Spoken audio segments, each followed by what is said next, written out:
Сәлем, балалар. Бұл біздің алғашқы бірінші сабақ. Санап үйренейік.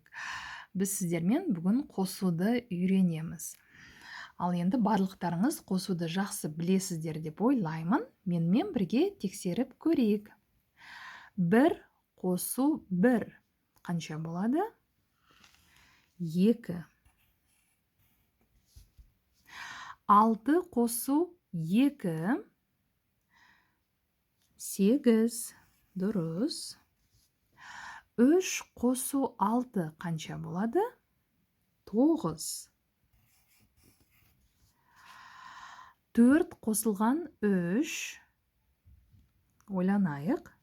7. 2 қосу 8. 10 әрине.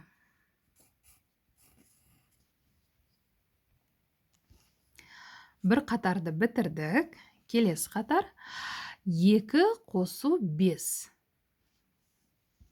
7. 1 қосылған 2 қанша болады? 3. 6 қосу 4. 10. Дұрыс. 3 қосу 1. 4. 5 қосу 3. Ойланайық. 8. Екінші қатарды бітірдік. Келесі. 3 қосу 7.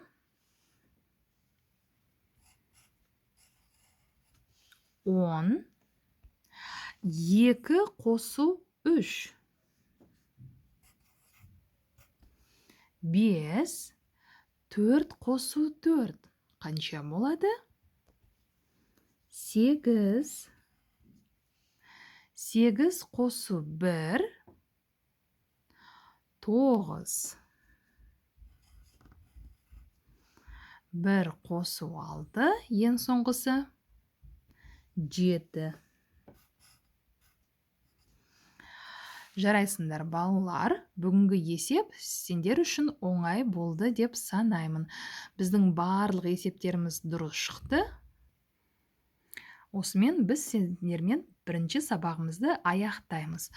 Бұл жерге сендердің барлығы дұрыс болғанын жазады, немесе қате жіберген есептеріңізді мұғалім апай жазатын болады. Әрқашанда бізді қарап жүріңіздер. Келесі екінші сабақты жіберіп қоймаңдар. Сау болыңдар.